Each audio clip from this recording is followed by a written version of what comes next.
Há um quadro de Klee que se chama Ângelos Novos. Nele se apresenta um anjo que parece estar na iminência de afastar-se de algo que ele encara fixamente. Seus olhos estão arregalados, sua boca está aberta e suas asas estão estiradas. É assim que deve parecer o anjo da história. Sua face se volta para o passado. Lá onde nós vemos surgir uma sequência de eventos, ele vê uma catástrofe única, que incessantemente empilha escombros sobre escombros e os lança a seus pés. Ele gostaria de demorar, de despertar os mortos e reunir de novo o que foi esmagado. Mas uma tempestade sopra do paraíso, que se agarra em suas asas e é tão forte que o anjo parece não conseguir mais fechar. Essa tempestade o leva inexoravelmente para o futuro, para o qual ele dá as costas, enquanto diante dele a pilha de escombros cresce rumo ao céu. Aquilo que chamamos de progresso é essa tempestade.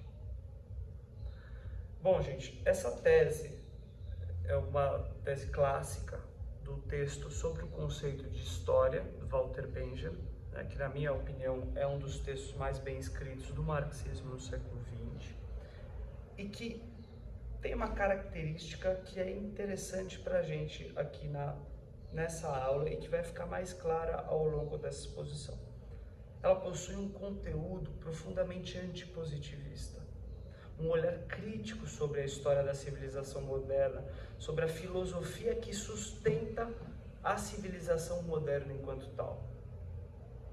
Benjamin faz uma verdadeira revolução copernicana na história e no interior da interpretação oficial do marxismo para desvendar o que o mito do progresso esconde, a barbárie capitalista.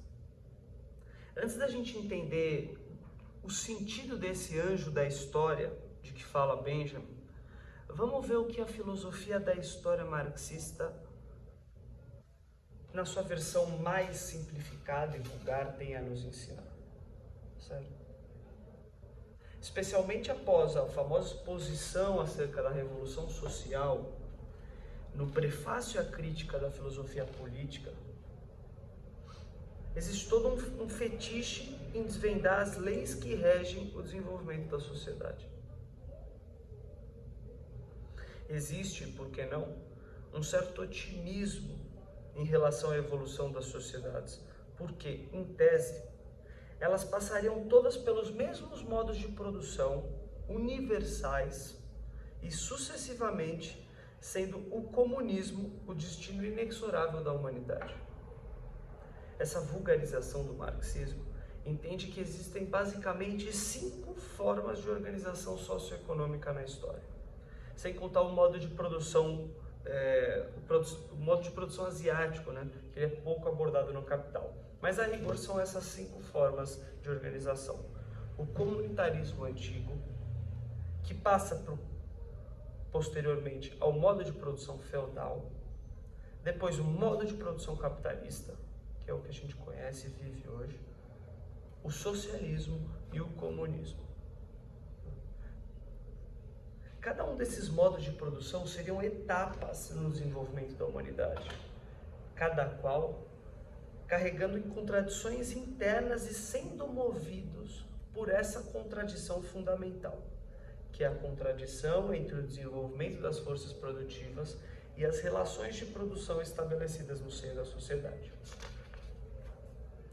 É no momento que as forças produtivas já não podem se desenvolver sem entrar em contradição com as relações de produção existentes, ou, em outras palavras, que a sociedade já não pode avançar na construção da sua base material sem romper com as relações sociais estabelecidas, que a revolução social se encontra na ordem do dia. Esse é o modelo, a esquematização desse marxismo, que vai aparecer mais ou menos explicitamente no prefácio à crítica da economia política, como eu disse, no Manifesto Comunista, na ideologia alemã, no Antidüring do Engels e em mais um ou outro escrito dos autores. Nessa perspectiva, a história de todas as sociedades seria um reflexo da história europeia e seguiria a mesma trajetória que os países de capitalismo originário. Ou seja, Marx chega a afirmar no Capital que a Inglaterra industrial era o retrato do futuro da Índia. Imagina. A história, ela é mais do que uma entidade que paira acima dos homens com um sentido único e universal para todas as sociedades. Ela é um processo evolutivo mesmo, como se tudo se passasse de maneira linear entre os povos e que esses, submetidos a leis férreas e objetivas do desenvolvimento social, seriam levados irresistivelmente a sociedades sem classes. O comunismo aparece nessa perspectiva como uma necessidade histórica, ou seja, que a sua realização ela é inevitável e apenas questão de tempo. Nessa interpretação, o comunismo não passa de um resultado lógico e espontâneo do desenvolvimento das contradições no seio de cada uma das sociedades humanas. Não importa o que aconteça, nem mesmo o curso da luta de classes, atenção aqui, o capitalismo está fadado ao fracasso, porque possui contradições insolúveis dentro da sua lógica de funcionamento interno, sendo, portanto, inexorável a sua superação pelo socialismo. Tá certo? E aqui, a gente abre, tem um debate que é interminável e é apaixonante entre os marxistas, entre aqueles que pautam a sua análise no grau de desenvolvimento das forças produtivas, ou seja, a fim de entender se existem ou não as condições materiais e objetivas para a transição socialista, se essas condições materiais estão asseguradas para a transição socialista. E aqueles como Rosa Luxemburgo, Lukács, Gramsci, que focam a sua análise no desenvolvimento das condições subjetivas, ou seja, no desdobramento da luta de classes mesmo, para prever o curso da história e poder atuar sobre ela. Para o primeiro grupo, trata-se sempre de se perguntar e de entender como avançar no desenvolvimento das forças produtivas e fortalecer as condições materiais para a revolução social. É aquela galera do socialismo chinês, tá ligado? A parada é virar potência, desenvolver tecnologia e controlar os setores estratégicos da economia para depois passar por uma transição socialista. É assegurar a base econômica e que essa esteja madura o suficiente para o socialismo. Para o segundo grupo, a questão gira em torno do seguinte: quais contradições devem ser exploradas num dado momento histórico para que a classe oprimida leve a luta de classes às suas últimas consequências, para que instaure a sua ditadura política, a ditadura do proletariado. Voltando-nos agora para o texto de Benjamin, o Anjo da História. O Anjo da História, ele marca a contra-história mesma da ideologia do progresso, criada pela modernidade capitalista e partilhada por alguns comunistas, especialmente os defensores do desenvolvimento das forças de produção a qualquer custo, que foi esse primeiro grupo que eu acabei de citar. O progresso, na perspectiva de Benjamin, é o movimento de uma catástrofe única e permanente, que arrasa com povos inteiros, com sistemas culturais inteiros, com o meio ambiente. É a acumulação capitalista que, na sua lógica expansionista infinita e incontrolável, arrasa com toda a forma de vida sobre a Terra. São esses os destroços que o anjo olha fixamente, horrorizado, na tese. É de um passado ligado à natureza, à primitividade, que o anjo afasta-se continuamente. Esses escombros empilhados são os homens que tiveram a sua vida roubada e que foram explorados ao longo da sua existência. Certo? É próprio da lógica do sistema sociometabólico do capital o caráter ilimitado da acumulação, O que faz o capital, no seu movimento, defrontar-se com a natureza, destruir a natureza a fim de manter aquilo que lhe é intrínseco, a sua expansão. O capital só existe, só pode existir enquanto se expande. É por isso, muita atenção aqui, que a cultura capitalista é o testemunho de uma catástrofe única, como vai dizer Benjamin em outras teses, e que engole todas as formas de sociabilidade e de relacionar-se com o mundo pré-capitalista. O progresso é a história da perspectiva europeia, da perspectiva eurocêntrica dos vencedores. Mas e o custo do progresso capitalista nas colônias do sistema? E a história dos homens e mulheres escravizados na África ou na América Latina para abastecer a indústria dos países centrais? É por isso que Benjamin defende que a cultura deve ser integrada na luta de classes, porque ela é a expressão da luta de classes. Porque todos os bens culturais produzidos pelo capitalismo escondem o horror da exploração social. Todo patrimônio cultural que se constrói através das gerações não passa de um testemunho de espólio, de desamor entre os homens, como vai dizer Paulo Freire, do testemunho da dominação histórica de uma classe sobre a outra. Não há um documento da cultura que não seja ao mesmo tempo um documento da barbárie. Essa é uma citação do Benjamin em outra tese dos conceitos da história.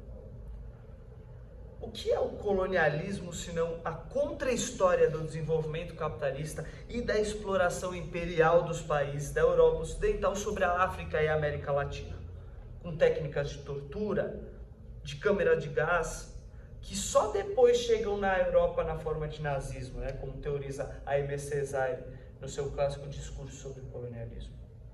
O que é o empreendimento colonial, o genocídio de povos inteiros, a destruição das suas instituições culturais, senão a contra-história da levada da civilização moderna para sociedades atrasadas?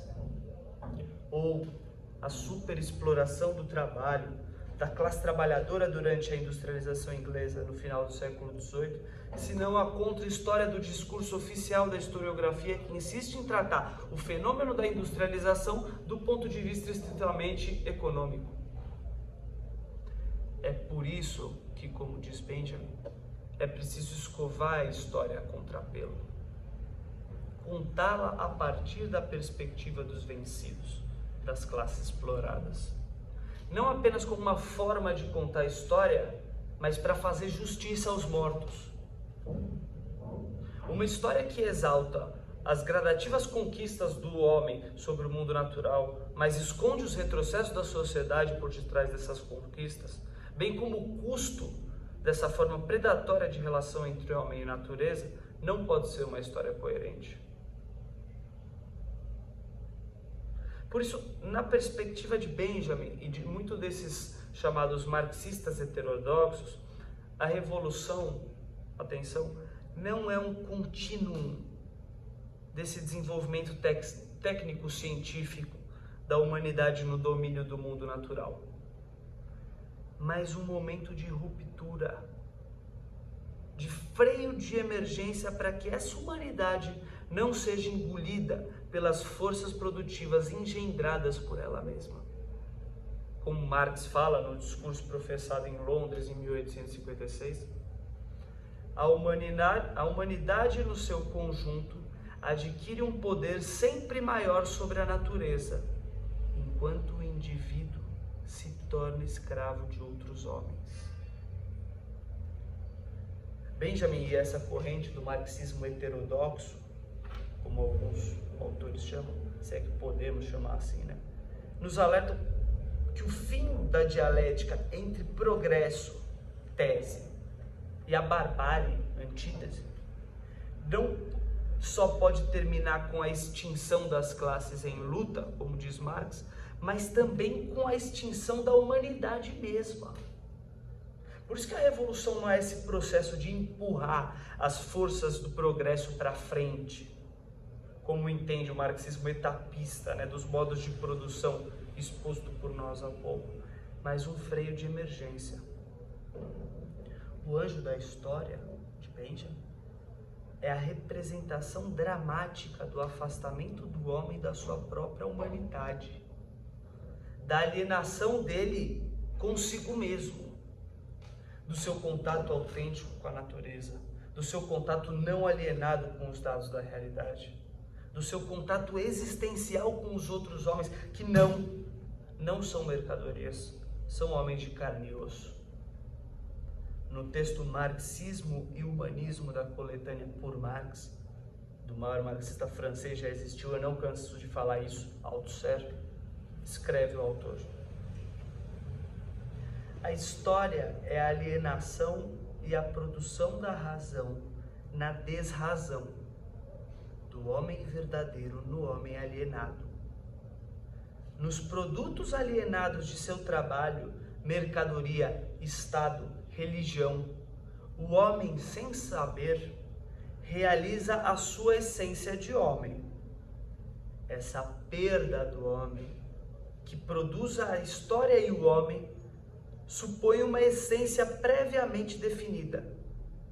É essa essência que o anjo de Benjamin volta os seus olhos nessa tentativa desesperada de agarrá-la, de não alienar-se do seu processo histórico e humano.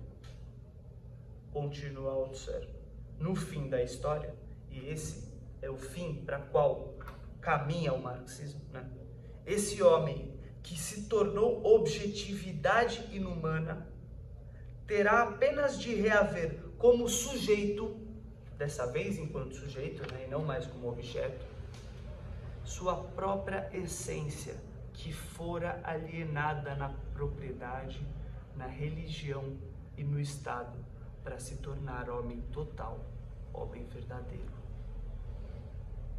É o reencontro do homem consigo mesmo, quando o sujeito se volta contra tudo aquilo que ao longo da história alienou-o dele mesmo, tornou-o menos dono de si e submeteu-o a forças que ele não controla.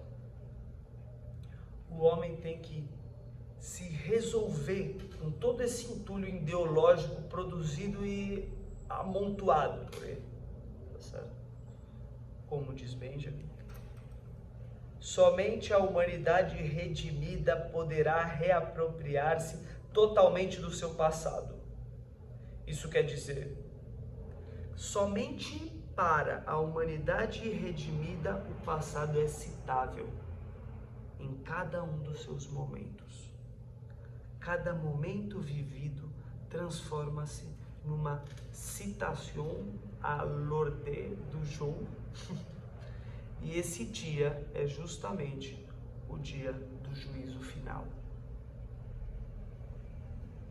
Nessa perspectiva, a luta política não é mera disputa ideológica, acho que isso ficou claro, ou simples crítica teórica, mas a reapropriação prática da sua essência pelo homem. É preciso que se restitua ao homem a sua natureza que fora alienada na forma fantástica do dinheiro, do poder e dos deuses, como diz Althusser. Existe, portanto, uma luta de classes pelo controle da história, entre as forças da conservação da ordem social e as forças da mudança, da abolição das relações de exploração.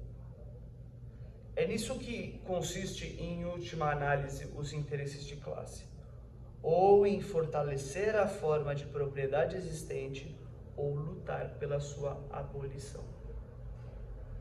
O proletariado, privado da propriedade dos meios de produção e sujeito à exploração, está vitalmente interessado na abolição da propriedade privada capitalista do regime burguês. Essa é a essência política do proletariado. Esse é o seu interesse genuíno enquanto classe.